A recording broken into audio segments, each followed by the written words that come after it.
Hello friends, आज हम बात करने वाले हैं न्यूट्रिशनल प्रोग्राम के बारे में। जो न्यूट्रिशनल प्रोग्राम होते हैं वो स्वस्थ व्रत के अंदर पूछे जाते हैं। दोस्तों, जो न्यूट्रिशनल प्रोग्राम होते हैं उनका जो होता है एग्जाम के अंदर हमेशा लॉन्ग क्वेश्चन पूछा जाता है। मीन्स इसके अंदर आने वाले ऑल प्रोग्राम के बारे में पूछा जाता है। यहाँ पर इंडिविजुअल प्रोग्राम को बहुत ही कम पूछा जाता है। यहाँ पर मैं आपको आज एक टेबल के द्वारा न्यूट्रिशनल प्रोग्राम को याद करवाऊंगा। तो स्टार्ट करते हैं दोस्तों न्यूट्रिशनल प्रोग्राम को। यहाँ पर सबसे पहले मैंने क्या किया है, एक टेबल बनाई है। टेबल के अंदर हमने क्या किया, प्रोग्राम का नाम, देन वहां पर कब वो लॉन्च हुआ है और कौन सा ऑर्गेनाइजेशन उसको ऑर्गेनाइज करता है, कंट्रोल करता है, उसके बारे में बताएंगे।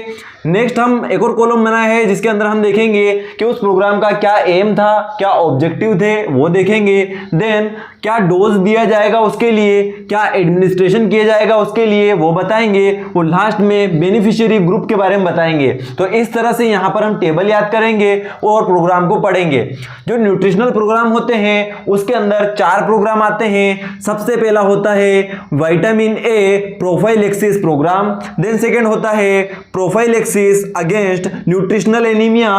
देन थर्ड होता है iodine deficiency control programme. Then last है मिड डे मील प्रोग्राम। तो इन चारों प्रोग्राम के बारे में मैं आपको समझाने वाला हूं। तो सबसे पहले बात करते हैं हम, सबसे पहला प्रोग्राम कौन सा है हमारा, विटामिन ए प्रोफाइलेक्सिस प्रोग्राम। सबसे पहला प्रोग्राम कौन सा है, विटामिन ए प्रोफाइलेक्सिस प्रोग्राम। अब दोस्तों यहां पर डेट देखते हैं कि यह कब लॉन्च हुआ। तो यह हुआ था 1970 में। तो डेट आपको ध्यान में रखना है कि जो हमारा विटामिन ए प्रोफाइलेक्सिस प्रोग्राम था वो कब लॉन्च हुआ था, 1970 के अंदर।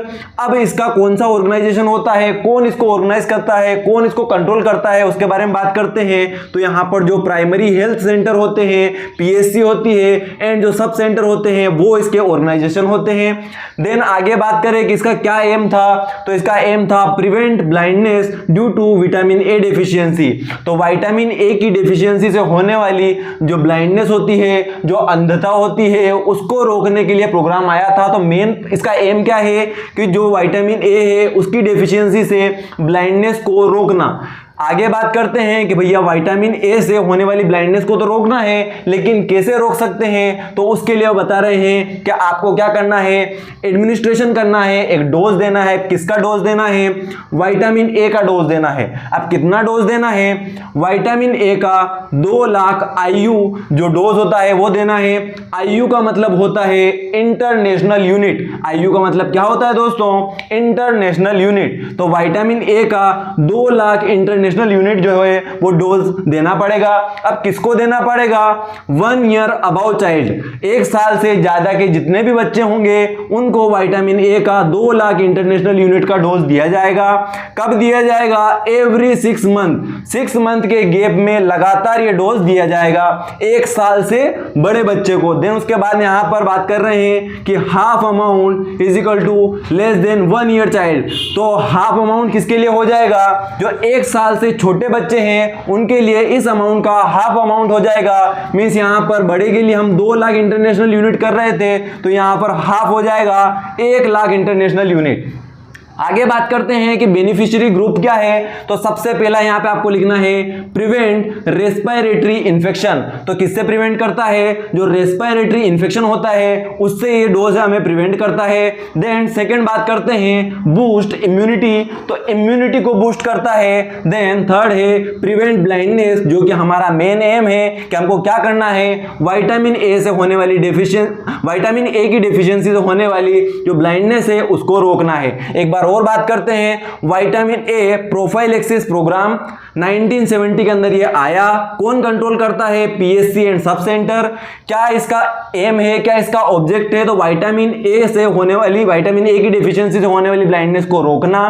इसके अंदर क्या डोज देंगे, तो विटामिन ए का 2 लाख इंटरनेशनल यूनिट देंगे।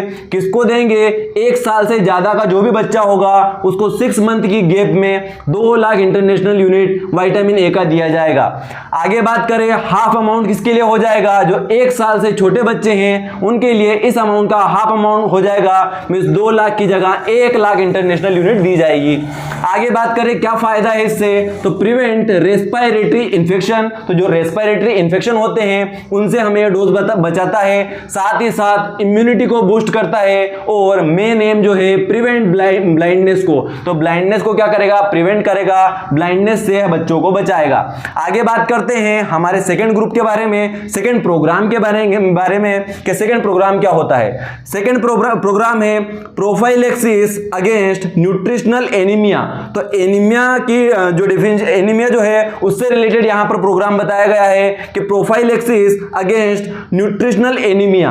अब ये कब आया, ये भी 1970 में ही आया, तो ये भी 1970 में, देन ये भी 1970 में। यहां पर एक बात आपको ध्यान में रखना है कि ये 4th 5 ईयर प्लान था, 4th 5 ईयर प्लान था। देन यहां पर हम बात करें कि कौन इसको कंट्रोल करता है, तो MCH अर्बन एरिया में इसको कंट्रोल करता है, और जो PSC होती है वह रूरल एरिया में इसको कंट्रोल करता है। आगे बात करें कि इसका क्या एम है, तो प्रिवेंशन ऑफ एनीमिया, तो जैसे प्रोग्राम के नाम से स्पष्ट है कि हम क्या कर रहे हैं प्रोफाइलेक्सिस अगेंस्ट न्यूट्रिशनल एनीमिया, तो यहां पर सीधी सी बात है एनीमिया को ही प्रिवेंट करेंगे, तो प्रिवेंशन ऑफ एनीमिया।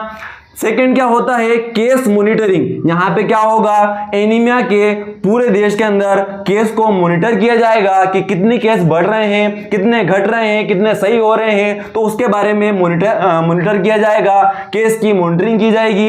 नेक्स्ट यहां पर हेल्थ एजुकेशन दी जाएगी, लोगों को जागरूक बनाया जाएगा कि किस तरह से आप जो एनीमिया है उससे बच सकते हैं, तो यहां पर हेल्थ एजुकेशन भी दी जाएगी।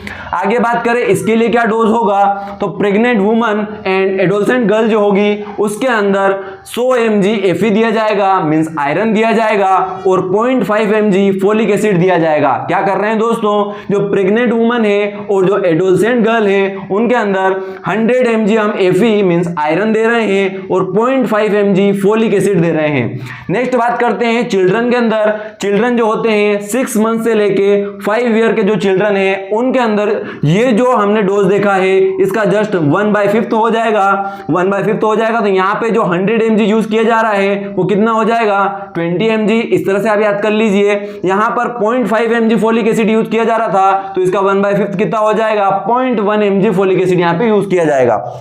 आगे बात करें कि इसका क्या बेनिफिशियरी ग्रुप है, तो यहां पर जो हमने लिखा है इसी से हम बना देंगे। एक तो पहला चीज तो क्या, प्रेग्नेंट वुमन, देन सेकंड यहां पर एडोलसेंट गर्ल, देन चिल्ड्रन कौन से रहेंगे, 6 मंथ से लेके 5 ईयर वाले, तो चिल्ड्रन 6 मंथ से 5 ईयर वाले जो रहेंगे वो सभी इसके बेनिफिशियरी ग्रुप रहेंगे। एक बार और समझते हैं, प्रोफाइलेक्सिस अगेंस्ट न्यूट्रिशनल एनीमिया के अंदर क्या किया, जो डेट यहां पे थी एज इट इज आ जाएगी। अलग से क्या याद करना है, 4th 5 ईयर प्लान है, कौन कंट्रोल करता है, MCH अर्बन एरिया में, शहरी एरिया में MCH इसको कंट्रोल करता है, और ग्रामीण एरिया में PSC, रूरल एरिया में इसको कंट्रोल करता है।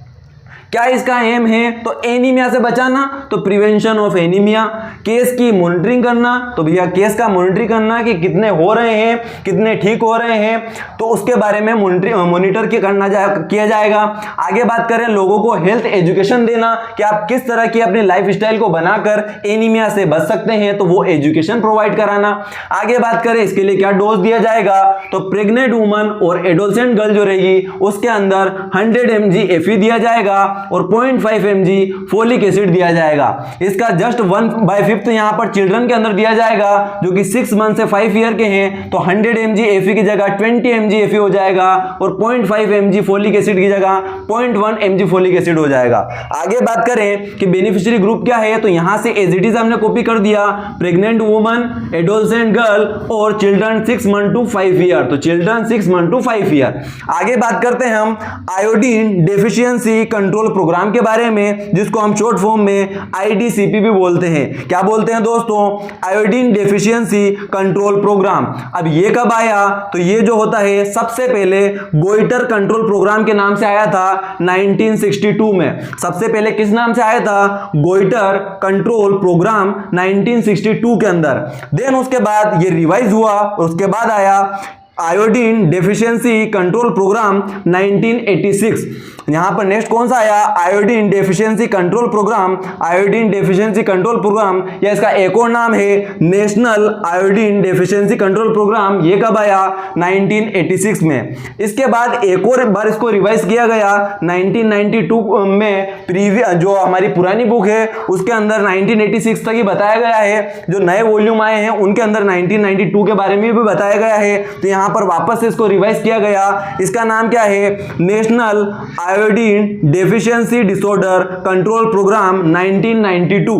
अब दोस्तों इसका ऑर्गेनाइजेशन कौन है, तो इसको ministry of health and family welfare जो होती है वो इसको कंट्रोल करती है।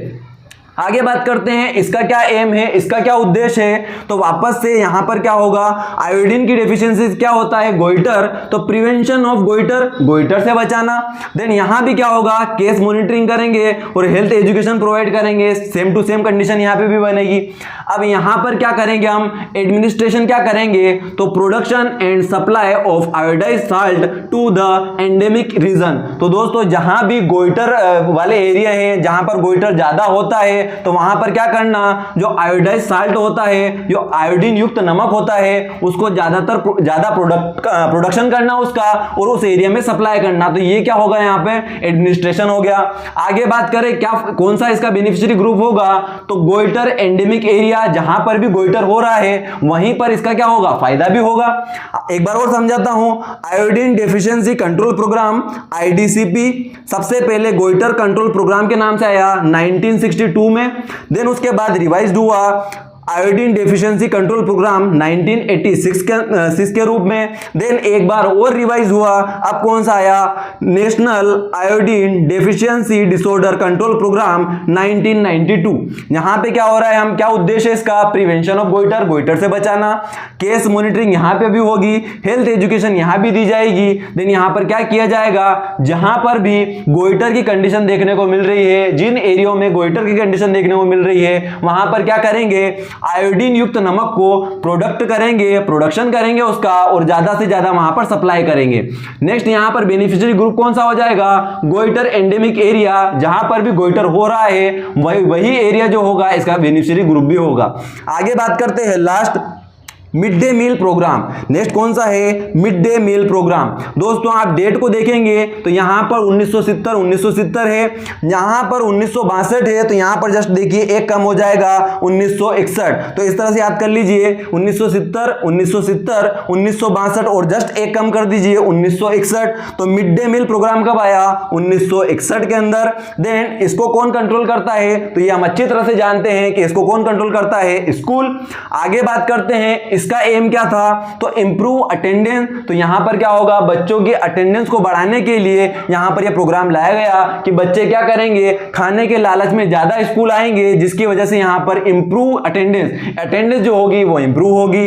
न्यूट्रिशन प्रोवाइड कराना, तो उस खाने से, उन फूड सप्लीमेंट से उन बच्चों को क्या होगा, न्यूट्रिशन भी मिलेगा। तो यह भी इसका उद्देश्य था। देन बात करें यहां पर क्या दिया जाएगा, तो हमको अच्छी तरह से पता है एडमिनिस्ट्रेशन के अंदर यहां पर मिड डे मील के अंदर फूड सप्लीमेंट को दिया जाता है। यहां पर आप डिटेल में भी बता सकते हैं कि बच्चे को दिन भर की जितनी एनर्जी रिक्वायरमेंट होती है उसकी 1/3 एनर्जी इस फूड सप्लीमेंट से मिल जाती है, और दिन भर के अंदर जितना प्रोटीन उसको आवश्यकता होती है इन फूड सप्लीमेंट से उसका आधा प्रोटीन उसको प्रोवाइड कराया जाता है। क्या किया जाता है दोस्तों, दिन भर की उसको जितनी एनर्जी बच्चे को चाहिए उसकी 1/3 एनर्जी इन फूड सप्लीमेंट से दी जाती है। साथ ही में उस बच्चे को दिन भर में जितना प्रोटीन की आवश्यकता होती है उसका हाफ प्रोटीन इन फूड सप्लीमेंट के द्वारा उसको प्रोवाइड कराया जाता है। आगे बात करें इसका कौन सा बेनिफिशियरी ग्रुप होगा, तो प्री स्कूल चिल्ड्रन, जो 3 से 6 साल के बच्चे होंगे उनको इसका फायदा होगा। तो इस तरह से न्यूट्रिशनल प्रोग्राम होते हैं। तो दोस्तों आपको यह वीडियो कैसा लगा नीचे कमेंट बॉक्स में जरूर बताएं, और जिसने भी अभी तक मास्टरमाइंड समीर को सब्सक्राइब नहीं किया है तो प्लीज सब्सक्राइब कर लें, बेल आइकन को प्रेस कर दें ताकि आने वाली वीडियो की अपडेट आपको मिलती रहे। तो दोस्तों इसी तरह आयुर्वेद को पढ़ते रहिए, सीखते रहिए और आयुर्वेद को आगे बढ़ाते रहिए। Thank you.